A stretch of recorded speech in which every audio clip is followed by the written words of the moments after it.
Good evening, folks. Welcome to Everyday KT.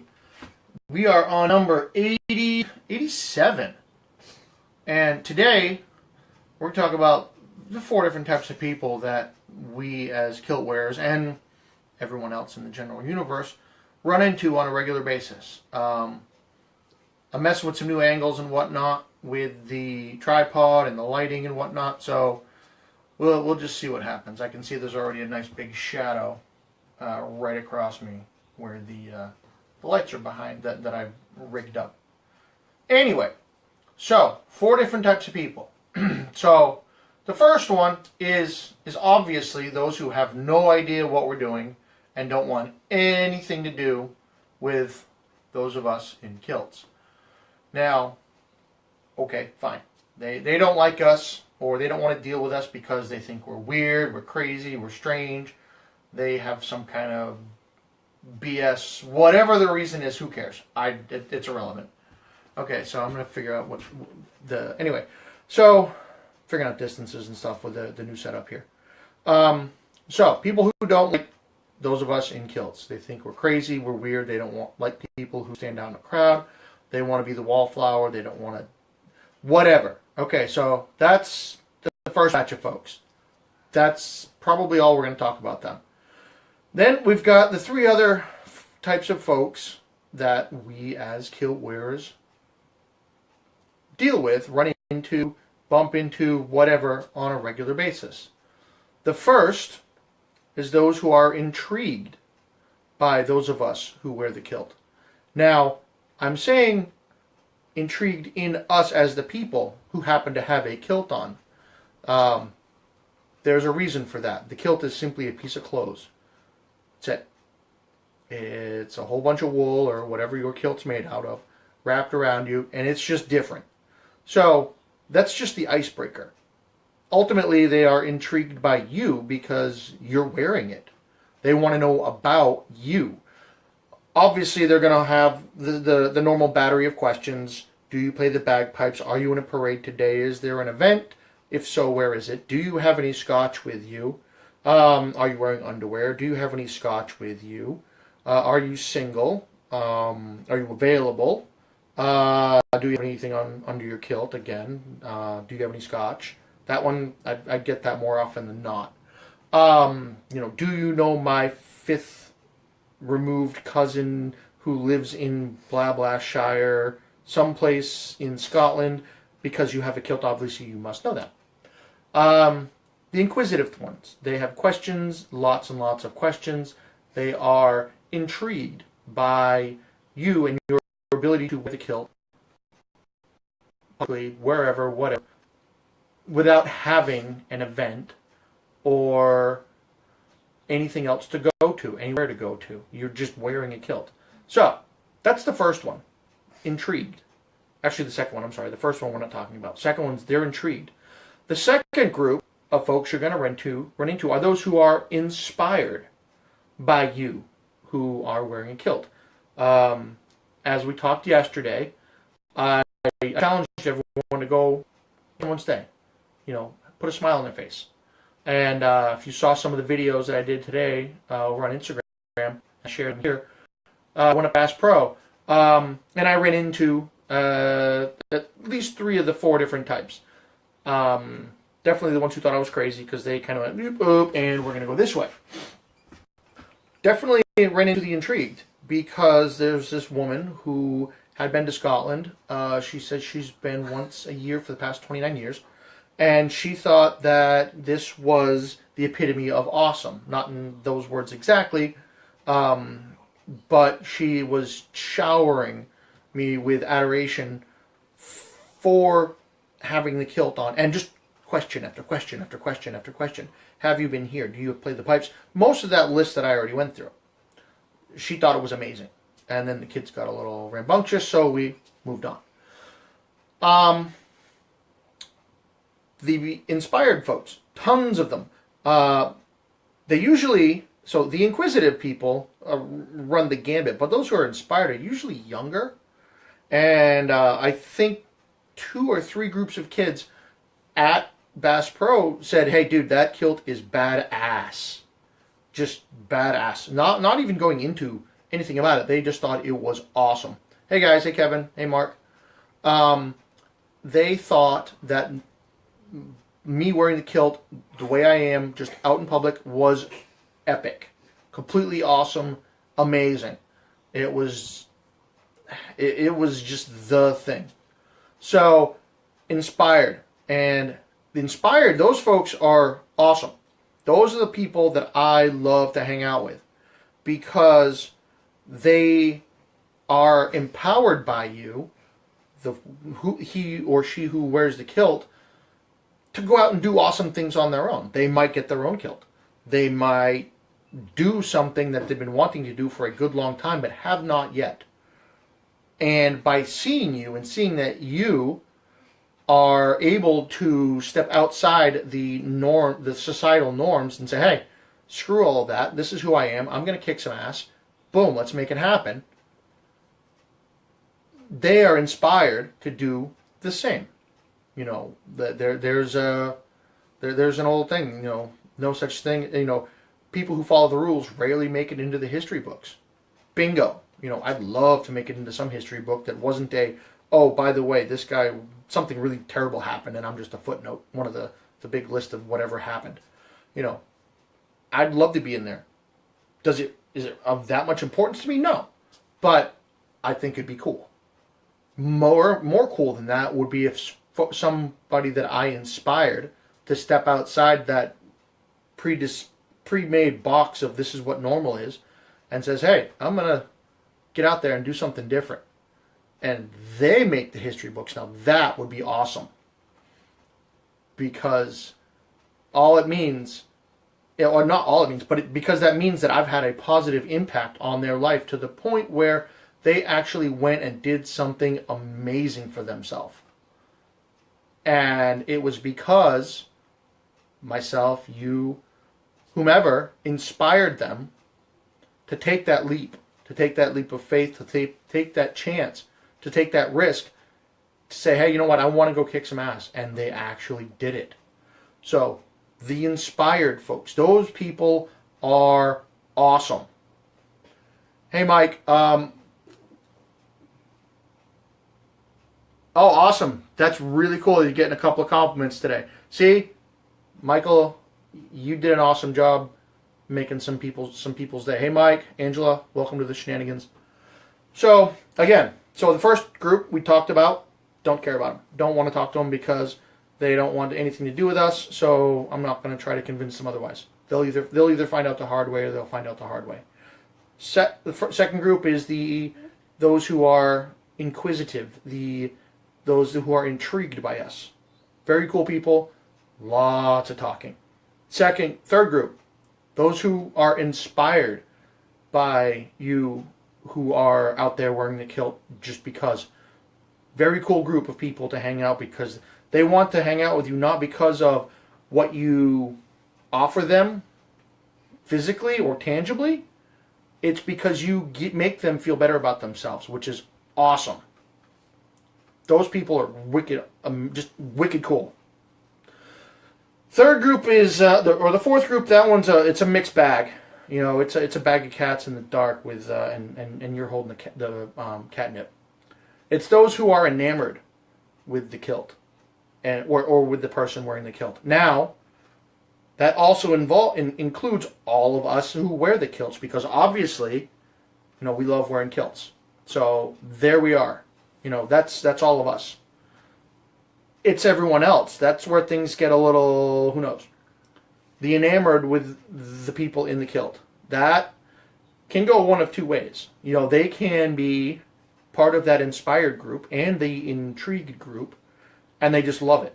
You know, they're diehard fans of whatever kilted TV show. They think it's amazing. They think that it's the entire culture, the history, whatever aspect, they are just hardcore loving it. That's the good side of things. Then you've got the enamored where things are a little nutsy, where they are stalkers-ish. You know, you show them, say, hey, look, folks in kilts. And they're just like, boom, like white on rice right there. And they just want to be involved in everything possible, well past the acceptable limits of folks who are not in an actual relationship. They can get a little crazy sometimes. 99% of the time, in my experience, they're also drunk or inebriated or whatever. They've ingested something somehow and they're a little bit out of sorts. So those are the ones you got to watch out for. They're the ones who are randomly trying to check up into your kilt, randomly following you constantly. I've talked about these a few other times, chasing you with a leaf blower and you don't know about it, trying to get pictures up your kilt. So that's the fourth group. And that's the mixed bag. Half of them, it's all of us. Those who are enamored with the kilt and those who wear the kilt. It's all of us. Then there's the kilt fans who are a little too diehard. Yeah, Dave, exactly. Could be, like I said, it could be inebriated in whatever fashion, chemically altered in whatever fashion. Those you got to watch out for because their boundaries pretty much vanish. So you got to watch out for them. So, 4 different types of people that you run into. One, like I said in the beginning, first group, they don't want any part of it. Okay, fine, you move on. You've got your second group, those who are intrigued with all things, with the person wearing the kilt because they want to know why you're wearing the kilt and that entire laundry list of reasons, of questions that they can have. The folks who are inspired by you wearing the kilt. Those are the folks that I love hanging out with. Very cool, because those ultimately become part of that first group of the enamored. Because ultimately, they'll usually say, this is so awesome, I'm getting a kilt, and I'm going to go do that. They want to be that awesomeness that other people can absorb the courage from, and they can become encouraged by and become empowered by. Very, very cool group of people. And then you have those who are enamored with the kilt, and you got two sets there. That first group, that's all of us, and you throw any two of us in a pub or in a public setting, it's going to be an awesome, great time. 3 of us, things will get really, really nuts. And if you get a whole boatload of us in one spot, you just might as well give it up. Because it's going to be a kilt night, and it's going to be amazing fun, and we're going to wind up in the paper, hopefully not in the police blotter, because, well, shenanigans happen. We do like to throw trees, and, for those who do, Scotch is fairly wonderful. Crazy stuff happens. All in good fun, always a good time, but it happens. And then you've got the other half of the enamoreds who, it's something that we have to deal with just because they haven't realized where social boundaries exist, and there are questions and whatnot that, we really just don't want to mess with anymore because it's old. So those are the 4 different types of people, 4.5, I guess, that we as folks in kilt that wear kilts, and actually everyone else have to deal with on a regular basis, because it's not just about kilts. You could be a rocket scientist, and you got that same category. And yes, rocket scientists even have crazy groupies who will follow them to the ends of the earth to do God knows what. And then you've got folks who don't want anything to do with rocket scientists because they don't like rockets or science, which is kind of nuts, but who knows? And then you've got, the intrigued folks, the inspired folks, and the enamoreds. So got the run that's the whole gambit of folks that we've got, that we deal with, and hopefully those of you out there who are watching will be able to answer the questions for those who are intrigued by the kilt, help inspire those who are inspired by you who wear the kilt, and continue to inspire those, and those who are like-minded and enamored with the kilt. You're able to go out and have a good time, and you're able to address issues with those who are not so control, or in their own self-control, I guess. I don't know. Be able to deal with the people who they're just a little off their rocker, or they've had way too many, and they just are trying to do things they don't need to. So looks like Mark read my mind about 20 seconds ago. Threw up Kiltology Volume 2. And while I'm looking at this, I want to say thanks to there's a couple of folks who they got their packages that I shipped out. I sent out, I don't know, a dozen or so packages a few days ago. A couple of them have shown up. Some are going to far-flung reaches of the universe. I think one went up to Canada. One went out to Australia. So those might take more than a couple of days. But I sent out a bunch of kilt pins, a couple membership packages. Those of you who are getting the membership packages ran into some technical difficulties with the ID printer because all the ID cards that I had specially made up, poof, gone. So I've got to make up a whole new batch of those. I think I'm just going to go and order them, have them pre-made so I can just fill them out and make it a little easier on me and thereby everyone else. But those, as soon as I get those cards in, the IDs, on the website there is a replacement ID card that you can order, and it's free.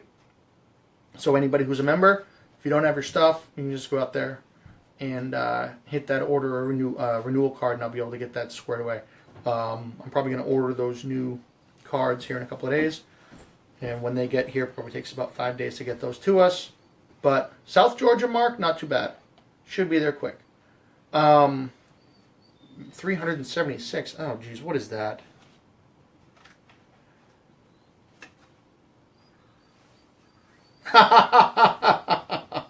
Alright, so not only did we get Volume 2, we actually have a request for a specific one. And it actually goes back to what we've been talking about today, so that kind of works. Kiltology, Volume 2 here on Amazon, wink wink, nudge nudge. Kiltology number 376, badass. You are, by definition, a badass if you're wearing a kilt. No point in arguing it. Dallas, hush. Well, one of you go play with Dallas, please. No point in arguing. It is a simple statement of fact. No amount of tattoos, scars, chains, or attitude will make someone in pants more badass than a guy in a kilt. Accept your badassness and move on. Military and first responders, doubly so. Go. I don't know what to do. Open the door and go play with them. Military and first responders, doubly so. Even without the kilt. Because, you know, those guys and girls who ride the ambulance, on the fire trucks, in the police cars, whatever they're doing, to pull our asses out of the fire, you know, I raise my glass to all of you.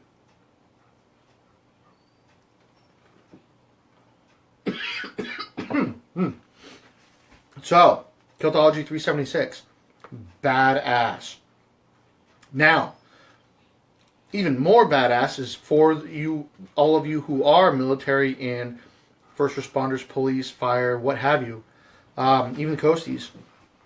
All of those branches have their own tartans that you can get a kilt made in. You can either get the actual tartan, or you can get one of their digicams, or whatever you want to call the camouflage version for each of those branches. Those are all available in a kilt somewhere. Yeah, Doug. Kilt, kids and dogs. Kids and dogs. Actually, babies and puppies. And the only thing worse, crazier than that is the puppy monkey baby. And those of you who know what I'm talking about, enjoy the chuckle. Those of you who do not know about the puppy monkey baby, just go Google it, watch the video. It's a freaking riot. You know, every time I tell the kids puppy monkey baby, they go nuts. They lose their brains.